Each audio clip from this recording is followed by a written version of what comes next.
So our next speaker, he is the director of AltMobility. It is a group of policy advocates passionate about making transport sustainable and inclusive.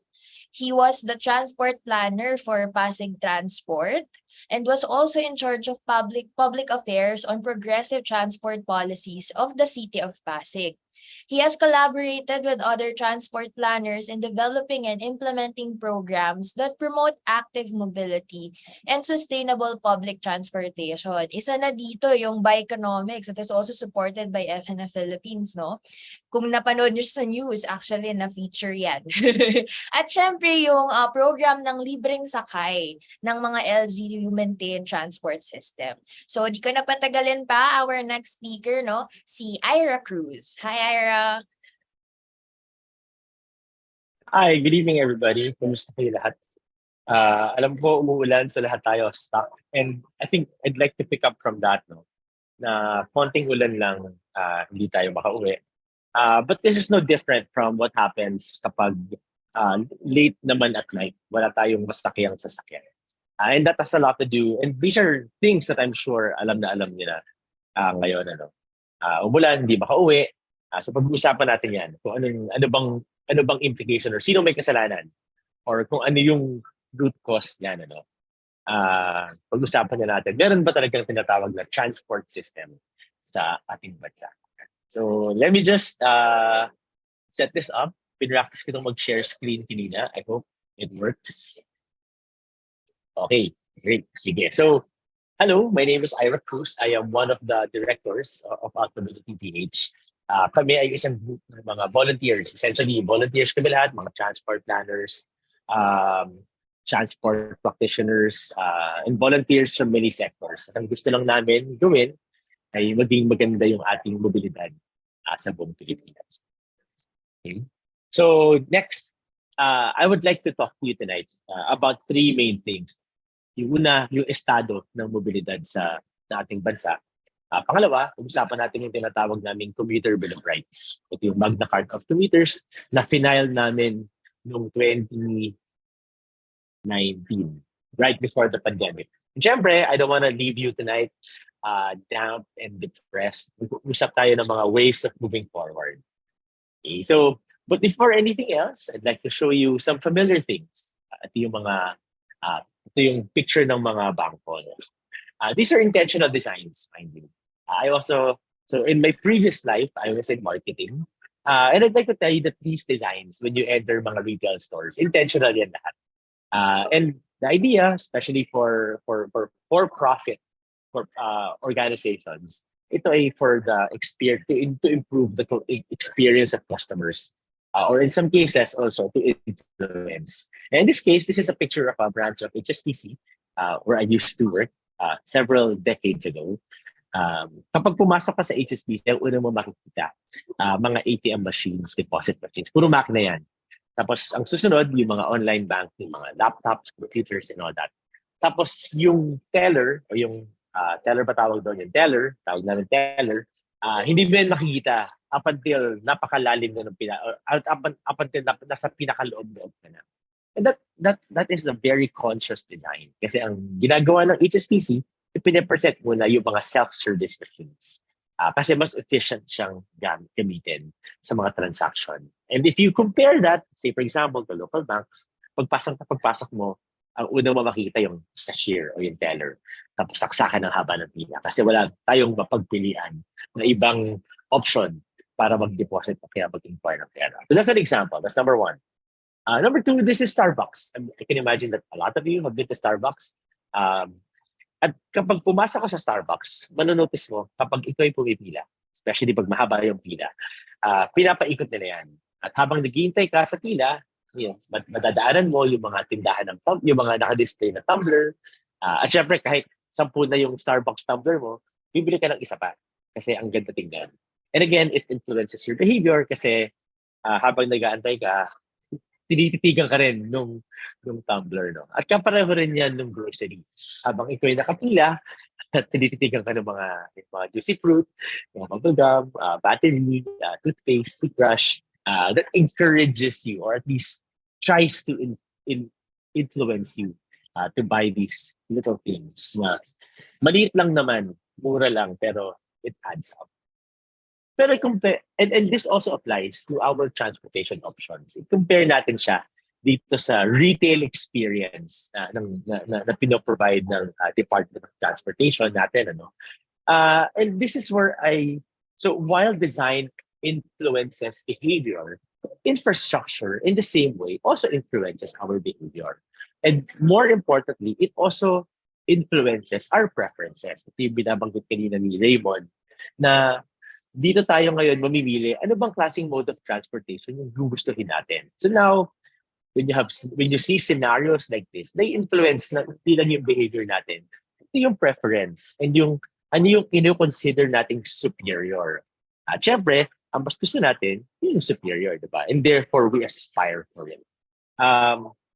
Whether it's, obviously, I'm gonna tell you, that's the wrong thing to aspire for, pero you can't blame also people from wanting to aspire for something that's convenient because we are at the end of the day humans and we are rational human beings. And of course, when you see sites like this, it also reinforces why we aim for what we consider now our superior forms of transportation, such as owning our own private vehicles. Okay, these are more pictures, obviously. On the left, you can see na yung naka-crutches, mas ginusto na lang yung i-risk yung kanyang buhay na baka siya masagasaan kasi saksakan naman ng hirap. Naka-crutches ka na, aakit baba ka pa sa sidewalk. So the same thing, you notice on the right, halos di na magkasya yung mga tao sa bangketa. No? And sadly, this is a photo taken before the pandemic and up until now, ganyan pa rin yung itsura niya kahit nagkaroon na tayo ng pandemic and all of that. Ito pa yung isang scene na makikita natin sa mga himpila ng moose. Sobrang siksikan. Hindi ka na makalabas kasi nagpupumilit pumasok yung mga tao sa loob. And again, the way that infrastructure and systems are designed forces people to behave the way they do. Kasi kung alam mo naman na may masasakyan kang moose in the next few minutes, predictable, hindi ka naman siguro makikipag-unahan right away kasi may dating. Pero given the way that the supply of our public transportation is at this point in our country, talaga nagbabangayan, nagtutulakan yung mga tao. Na hindi nila, wala na silang pakialam kung makalabas ka ba muna. Basta kailangan makapasok ako. And of course, we are very familiar. We see this every day also. Quite sad. Nakita mo naman. How much of city space is taken up by private vehicles? At ilan lamang sa mga lanes na yan ang nakalaan para sa mga public transportation. Ngunit any transport economist will tell you, or kahit hindi ka transport economist, pag-i-estimate mo, ilan bang laman ng isang kotse? And of course, the average studies is mga 1.2 persons per car on the average. One dividing two people. And for the same amount of space occupied by cars, 60 yung katumbas niya sa public transportation. Okay? Again, ito pa yung isang example. Kapag tayo naglalakad, minsan ang hirap maglakad. Sabihin na natin, mag-tricycle na lang ako or mag-grab kasi yung disenyo rin ng ating syudad ay napaka-hostile para sa mga pedestrians. No? Nakita niyo kung gawang lakaran na ito, pataas, di ba? Ang hirap maglakad. Yung sabi nila, yung patag yung dadaanan mo, di ba? Patagilid. So, paano ka maglalakad ka? So again, if you notice also, and once you notice it, can't unsee it, ang dami sa ating mga gas stations. Obviously, ito yung mga facilities para sa mga sasakyan. Sila yung nag-occupy ng mga corners ng ating mga kalsada. At kapag in-occupy nila yan, nawawala pa yung bangketa. So if you look at the photo on your right, naglalakad si Kuya, wala nang bangketa, nabutin pa siya masagasaan itong itim na kotse sa likod. Okay. And then, of course, we see infrastructure like this, di ba? To us, well-abled people, to us physically abled people, hindi natin ito notice. Pero kung titingnan mo, saan ba naka-angle yung pedestrian ramp na yan? Tama nga siguro yung angle niya, pero kapag ito isang naka-wheelchair, bumaba ka dyan, parang naka-aim sa gitna ng intersection yung rampa, no? So pag bumaba ka dyan, dire-diretso ka dyan sa gitna ng intersection. Whereas, di ba dapat in-angle nila yan para naka-horizontal siya at nakatapat dun sa pedestrian lane. And again, this is another photo. This is Commonwealth Avenue. Siguro sa buong Pilipinas, ito yung pinakamadaming lanes. Ngunit, pagtatawid ka from the right side to the other side, napakahirap. Kasi napakadami ng lane na inallocate na sa kotse at bawal tumawid, akit ka pa. And in my case, I'm riding a bike, which is my main form of transportation. Kailangan ko pa siyang buhatin dun sa taas ng ano ba yan, ng elevated overpass para lang makatuloy ako dun sa kabila. Kasi pinaprioritize masyado yung pangangailangan ng mga nakasasakyan. And so, obviously, while our cities, the way it's designed is a very complex discussion, the way our cities have been designed greatly influence yung tinatawag nating freedom of mobility. So, napaka-complex niya, pero suffice to say, the way that it's been designed greatly influences our freedom, or the influence actually restricts or allows us for freedom of transportation. Unfortunately, yung mga tinatawag nating traditional experts have failed us in all of these decades. And while that is so, the government is pivoting ever so slowly. Sa lahat ng mga bagay nito, gobyerno yung pinakamatagal mag-catch up. And unfortunately, the government accounts for a huge chunk of what really needs to evolve in order for us to have functional cities. On your screen is a copy of a DILG document. Ito yung local planning systems na hanggang ngayon ay ginagamit. And if you read that section that I highlighted on the right, kita mo naman, masyadong nilang pinagtataas-taasan yung kalidad o yung role ng engineers. And we can see that we are where we are today because of engineering designs that do not take into consideration the very simple needs of commuters and pedestrians. I'll give you a few more seconds just to read it and absorb it. Pero sana huwag yung paniwalaan yung nabasa ninyo. But unfortunately, this is the document that the ILG gives to local government units. Hopefully, we have members of the bureaucracy that are smarter than this handbook. Okay, but before we go any further, I want to make sure that we are on the same page with some key principles and ideologies na sinusulong namin as AltMobility para mapaganda yung mobilidad ng lahat ng tao. No? Okay, so I'm flashing some key ideas, opportunities in cities. No? Yung marami tayong naririnig dati kasi sinasabi nila, sige, decongest natin yung mga cities. Tanggalin natin yung mga tao sa syudad para maubos yung tao sa Metro Manila, ilipat natin sila sa ibang cities. Number one, dapat tayo mag-develop ng ibang syudad for the sake of wanting to develop other cities. Meaning, gusto nating i-develop ang Cebu, ang Davao, ang Iloilo for the sake of developing those areas. But it should never be for the sake of wanting to get rid of people in Metro Manila or in cities in general. Because cities work precisely because of people. At yung mga tao nagpupunta sa cities kasi nandun yung mga opportunities. At yung mga opportunities na yun ay available kasi may tao sa cities. At napaka-importante ng diversity ng cities. So, walang tao, walang city. So again, people are in the cities, people flock to cities, people want to be in cities because of the opportunities that they present. And in an international study, we'll see that by 2050, a large majority of the human race will be living in cities. On below that is 88% versus 18%. I think that number has moved since I prepared this slide. Nasa 96% na siya versus 4%. What does that number mean? 96% of Filipino households do not own their own cars, which means that 80% to 90% of road space is actually being allocated to the 4% nakakaunting tao na nakakotse.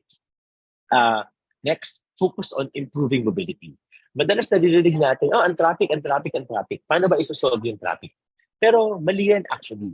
Kasi ang dapat nating pag-usapan ay paano ba mapapaganda yung mobilidad ng mga tao? Pero hindi yung kung gaano kabilis tatakbo yung mga sasakyan. This is very, very recent news that MMDA released saying that the speed at which vehicles are now traversing EDSA is faster. And that's a very outdated metric, but also reflects the focus of NMDA on the minority of people and cars. Kasi kahit naman sabihin mong 100 kilometers per hour ang takbo ng kotse sa EDSA, 4% lamang ang tinatransport niyan. No? Yung 96%, nakatenga sa loob ng bus, nakakulong sa loob ng bus lane, at nakakulong din uh, faulty or defective na mga bike lanes. Napag-usapan na natin kanina yung infrastructure dictating behavior. Napag-usapan na rin natin yung real experts, di ba? Nakita natin kung gaano kataas ilagay sa pedestal yung mga engineers.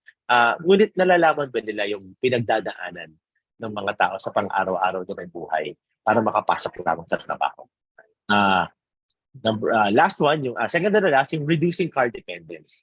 Walang masama sa pagmamaneho ng sasakyan. In fact, recently, I took a risk and I wrote an article for Of All Magazines Top Gear, yung favorite magazine ng mga car enthusiasts, in an attempt to say that at the end of the day, hindi naman masama ang pagmamaneho. Ang masama ay nakadesenyo ang ating mga syudad kung saan yung mga tao ay nagiging dependent sa sasakyan o kaya ay ina-aspire magmaneho. At ihuli ko syempre yung freedom planning. Merong famous architect si Architect Spark yung yung lalaki nakaitim. Sinasabi niya that transport planning is freedom planning. And as transport experts, as transport practitioners, the way that you design the cities dictate the freedom of people that live in it. Okay, so sana natandaan niyo yung mga principles na yan dahil babalikan natin siya maya-maya. Siyempre, if you have questions, I'll be turning back to those principles. So at the end of the day, ang sinasabi namin sa AltMobility, commuters naman, yung ating pagtuunan ng pansin. Okay, in 2019, nabanggit ko kanina, sinayal namin yung tinatawag na Commuter Bill of Rights. This is several slides that would follow. Hindi ko siya titigilan isa-isa. In fact, I will just give you a copy of this presentation para magkaroon kayo ng copy ng mga key highlights ng bill. But essentially what this is that it codifies yung basic fundamental requirements upang mapaganda ang mobilidad ng lahat ng tao sa syudad. When we were filing this bill, wala kami makitang counterpart bill niya sa ibang bansa. Kasi sa sobrang basic at sa sobrang fundamental ng mga bagay na ito, hindi na siya actually pino-codify. But siyempre, in the Philippines, we're catching up. And we had wanted to file this bill in order to codify and to guide government in terms of the basic facilities, features, principles, policies, infrastructure they should introduce in order to improve the lives of people in the Philippines. Pero papasadahan ko siya ng mabilis. Una, public transportation should be available within 500 meters. Ibig sabihin, kailangan pag lumabas ka sa iyong pinagtatrabahuan sa bahay, dapat merong masasakyan. Kasi ang hirap kung hanapin sa masasakyan. At kung lilipat ka man, sana yung lipatan mo ay hindi masyadong hihigit sa 300 meters. No? Yung pag-iintay mo, dapat kung nakita niyo yung picture kanina nung nasa bus, nabuunahan yung mga tao, nagsisikuhan sila, nagtalakan, hindi nila alam kung anong oras darating yung susunod na bus. So, kailangan dapat ma-manage yung supply para may dumarating na supply every 10 minutes, kahit man lamang sa peak hours. Yung public transport, dapat mabilis o ma-prioritize siya sa kalsada. Dapat yung 15 kilometers kaya niyang tahakin within 1 hour. At may kinalaman niya siyempre sa road design, ilang lanes bang bibigay sa bus, ipa-prioritize pa siya sa traffic light, etc. At siyempre, kailangan may maayos na infrastructure. Noong 1970s pa, meron na tayong tinatawag na Building Code of the Philippines na nagsasaad na kailangan merong 2.5 meters wide na bangketa. So, alam niyo ba yon? Kapag hindi niyo alam yun, nagulat kayo, mag-stop kayo ng message na nagulat kayo. Actually, 1970 pa meron na yon. Pero alam naman natin na hindi lahat ng kalsada sa Pilipinas ay may sidewalk. Kung ganun man kalapad yung sidewalk. Ito rin yung bike lanes, kailangan merong bike lanes na nakalaan para sa mga tao para magkaroon ng ibang opportunities yung mga tao na makapamili ng kanilang masasakyan. At the end of the day, we're not saying that everybody should bike, but in the same breath, we should not create a scenario where people are forced to ride a car. We need to be able to provide people with alternative modes of transportation that serve them better, but also serve our cities better. May pinag-aralan ang Waze, which is a car app, na nagsasabi na the country where it is best to bike is actually also the same country where it's best to drive. And that's because na ma-maximize nila yung space by prioritizing modes of transportation na mas efficient yung paggamit ng city space. Yung city space, isipin nyo para lang yung budget. Paano nyo ba tinitipid yung budget niyo para ma-accommodate lahat ng pangangailangan niyo? And at this point, in all honesty, winawaldas natin yung budget natin o yung space natin para sa kakaunti na road users. Safe and convenient, affordable public transportation. Kailangan may infrastructure na tama para sa pedestrians and cyclists at lalong-lalo na sa mga persons with disabilities.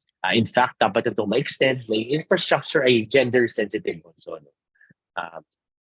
Ito pinag-usapan natin fair share of road space.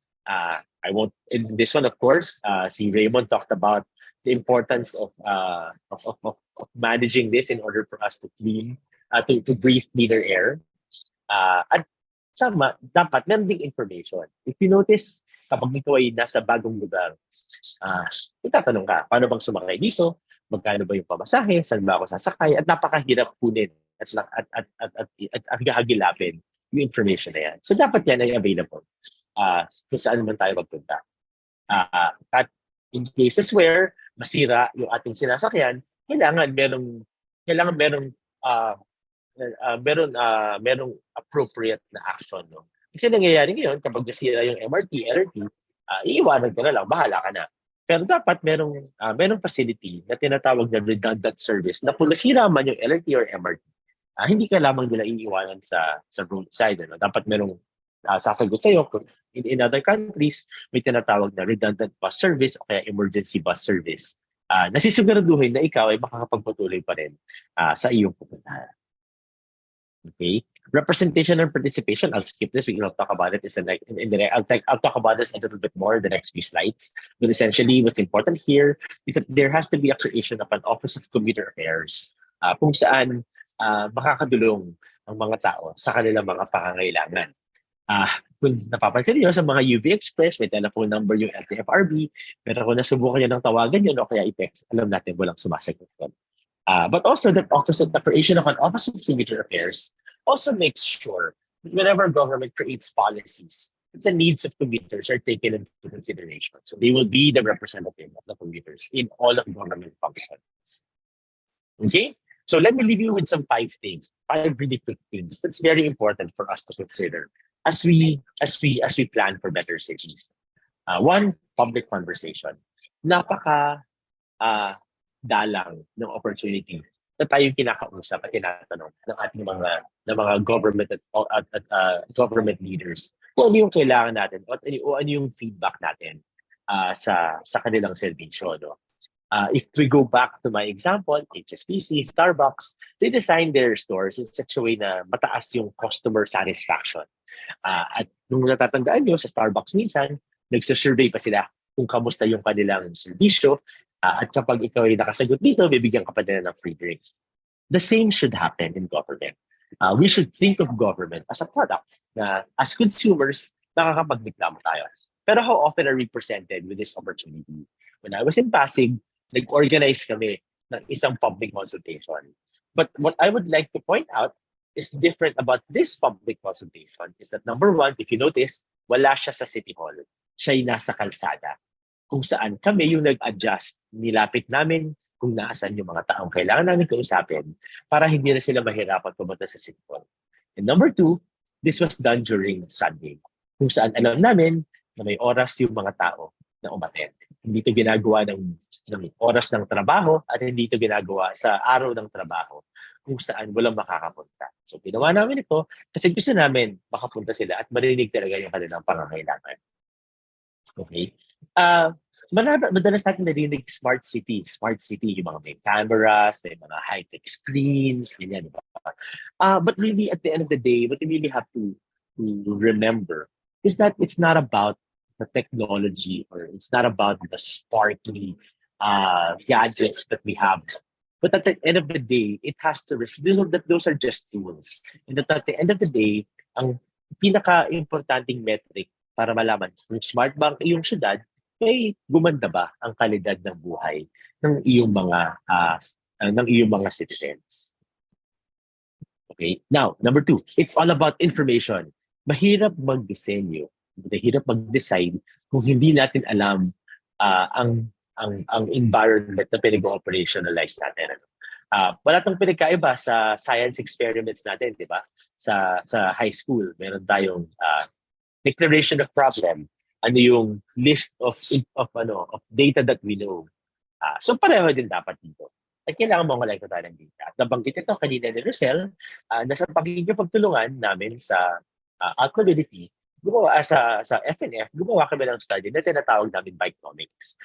Kapag pinag-usapan kasi before ang pagbisikleta, napaka-anecdotal yung mga sinasabing benefit nito. No? Sinasabi lang natin, nakakabawas matipid siya, maganda sa negosyo, maganda sa kalusugan, pero hindi natin ito nalalagyan ng peso amount. Ano nga ba yung peso amount na naka-akibat ng pambisikleta? And this is one section of the Bikenomics. If you want to get the full copy Bikenomics study, you can go to the FNF website and you can download your copy. If you go to Google, all you need to do is type FNF Bikenomics and you will be led to the FNF website where you can download your own copy. And this is just a sample of that. Sinasabi namin, maganda sa negosyo yung biking. And if you notice, especially during the pandemic, ang daming restaurant na all of a sudden may bike rack sa labas, merong outdoor dining. And kinumpute namin yan na businesses can actually generate 25% more in revenue kapag yung parking lot nila sa labas ay ginawa nilang dining area o kaya ay nag-accommodate sila ng bike parking. May picture ako dito. Dati, ito ay parang parking lot ata na ina-allocate nila. Ngunit yung ginawa nilang dining area at naglagay sila ng bike rack, sinasabi ng may-ari na 20 to 30% ng kanyang kita ngayon ay galing na sa mga cyclists. Bikes are also better for your budget. Okay? So, pag ikaw ay isang owner ng bisikleta, tinatayang makakatipid ka ng 282,000 a year compared sa owning a car. No? Yan yung matitipid mo sa gas, parking, maintenance, registration, etc. Malaki din ang kinakatipid, ang maititipid nito para sa gobyerno. Kasi sinasabi ng gobyerno kapag tayo humihingi ng mga programa, sinasabi nila, walang budget. Pero napakalaki ng budget na itinatapon nila para mabenepisyohan yung 4% lamang ng mga Pilipino. Para sa na yung 96%? Sinasabi nila, walang budget, kaya ika-cancel na yung service contracting. Wala nang budget, kaya ika-cancel na yung libreng sakay ng EDSA. Ngunit napakadaming pera na tinatapon sa pagko-construct ng infrastructure para sa mga 4% o para sa kakaunting na pang pribadong sasakyan. Tinataya namin na for every kilometer of car lane, makakapag-construct ka actually ng 9.7 kilometers ng bike lane. At for every kilometer ng bike lane, makakatibig tayo ng tumataginting na 26 million pesos. So that's a sampling of Bikenomics. If you want to learn more about Bikenomics, you can go to the website of FNF and download your own copy. Okay, number 3, get on the ground. Marami sa mga government officials natin kapag nagko-commute, ay nagko-commute lamang for public, for PR purposes, para masabi nag-commute sila. But even if they commute incognito, kahit wala pang makakita na nagko-commute sila, iba yung mararamdaman ng tao na nag-commute isang beses sa kanilang buhay versus mararanasan ng tao na araw-araw ng problema kung paano makauwi.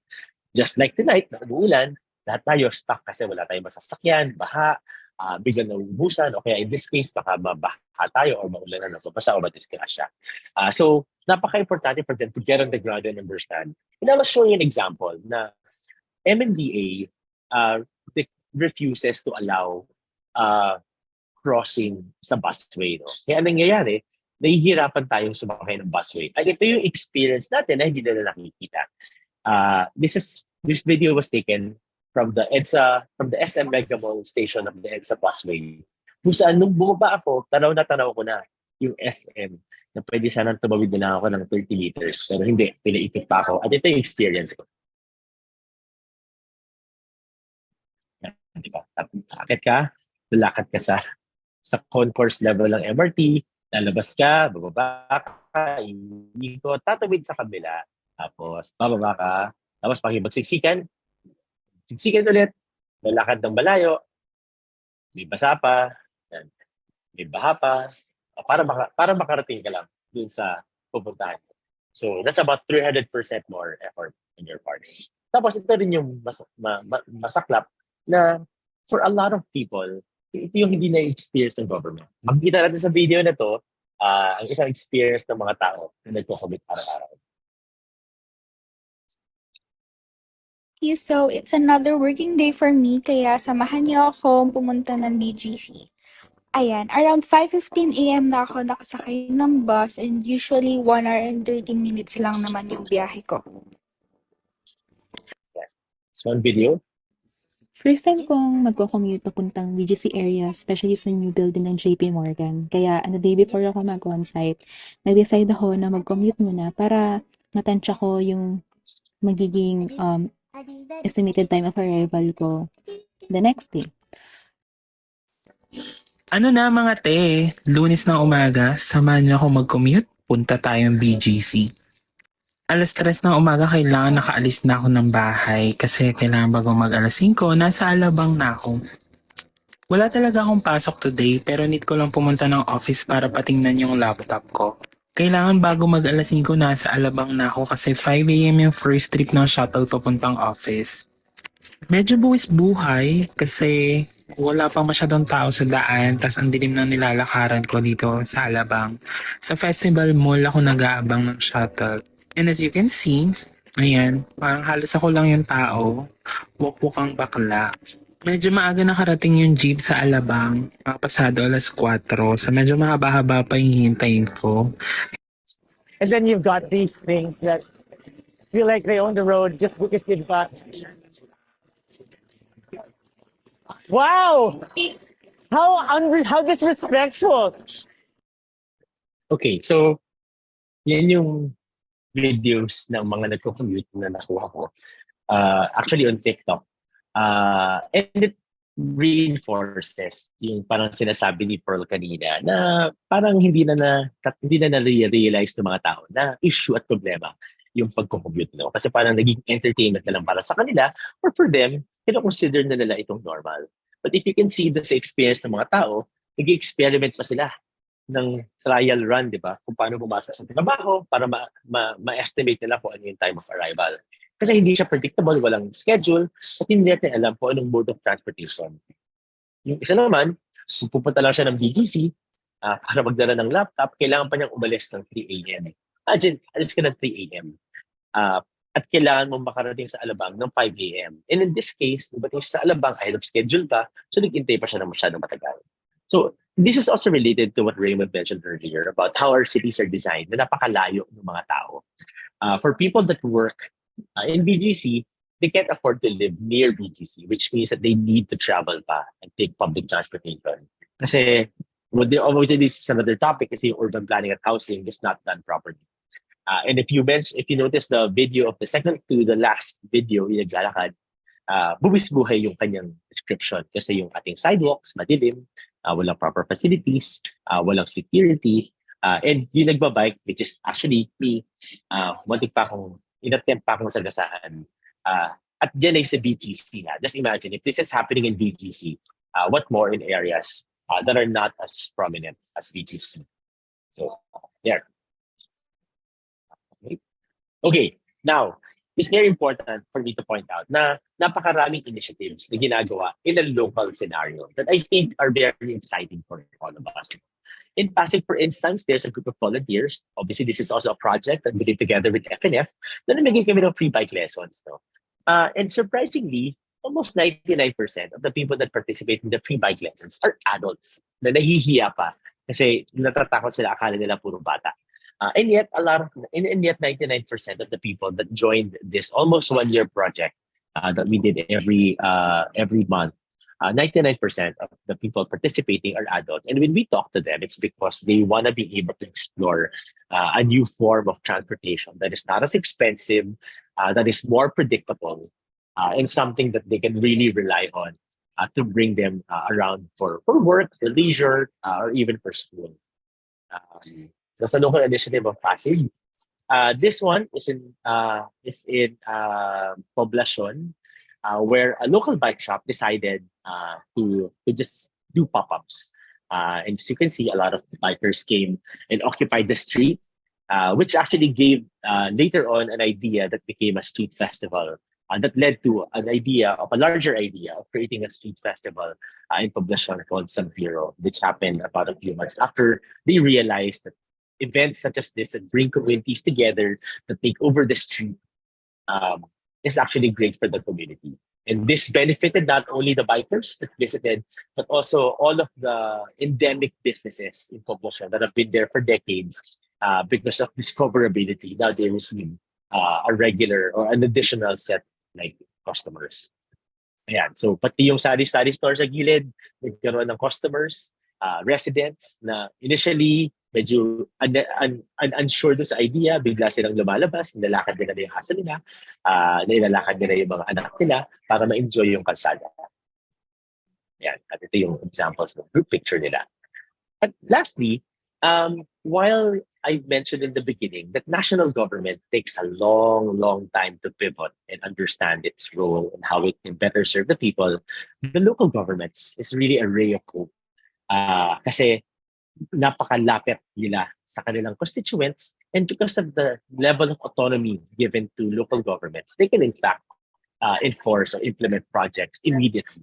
Ang kailangan lang ay sapat na political will. And these governments these local government units that I will highlight to you are local governments that show a certain level of understanding of better mobility practices, but also display a healthy level of political will to deliver better services to their constituents.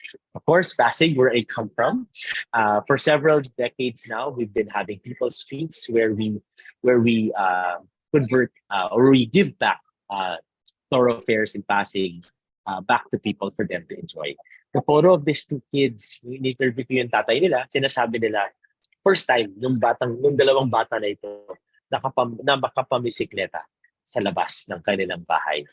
Because wala silang mapuntahang ibang space kasi walang parks sa cities. And this is a note for everybody that almost more than 50% of our city space is allocated for roads. Kasi kukulang tayo ng mga parks para sa dalawang bata na ito. Ito naman sa Manggahan, kung saan nagkaroon sila ng basketball court, kahit walang ring, naglalaro sila ng basketball, pero masaya sila na for the first time in their lives, naka-enjoy sila ng ganito kalaking espasyo na syudad. Ito naman sa Sumilang, na-relive yung kanilang younger days kung saan nung bata pa sila daw tumatambay sila sa labas ng kalsada kasama ng kanilang mga magulang at nag-invest pa sila sa playground na ina-assemble nila tuwing Linggo at Sabado para ma-enjoy ng kanilang mga anak. Of course, we all know Session Road in Baguio kung saan nagkakaroon din ng street market and there's even space for creativity, space for artists to display their craft. And most impressively, yung tinatawag na Fatima Avenue sa Valenzuela. While Session Road in Pasig, Session Road in Baguio and all of these streets in Pasig are only given back to the people every Saturday and Sunday, sa Valenzuela, ibang level sila. Yung Fatima Avenue, sinarado na nila permanently para isoli ito sa mga citizens, sa kanilang mga constituents. And in so doing, nagkaroon ng places ang mga tao para mag-form ng communities and at the same time, na-benefit yung mga businesses na nagsarado yung pandemic. Meron din magandang mga interventions ang ating mga local government units dahil kilala nila yung kanilang mga constituents, alam nila yung pangangailangan at a very intimate level. Nagkaroon din sila ng kanya-kanyang bike lane design. Itong nasa kaliwa sa Commonwealth, merong contraflow. This is Commonwealth on the left, Makati on the right. This is JP Rizal na may contraflow. Kasi nga sa saksakan ng laki ng kalsada at hirap tumawid sa kabilang side, na-realize nila baka dapat magkaroon ng bi-directional bike lanes. At yun naman sa Makati, ganun din. Okay. So, as I mentioned, I want to leave you on a better note, on a more positive note. And so, we really just need to be able to understand the correct intervention and structures to be able to improve mobility for everybody. And mobility, regardless of your choice of mode of transportation, affects everybody. And at the end of the day, it should really be about the people. Ang sinasabi namin, move people, not cars. So that at the end of the day, tatanong natin yung sarili natin, how free are we in our cities? That's it. I hope that helps.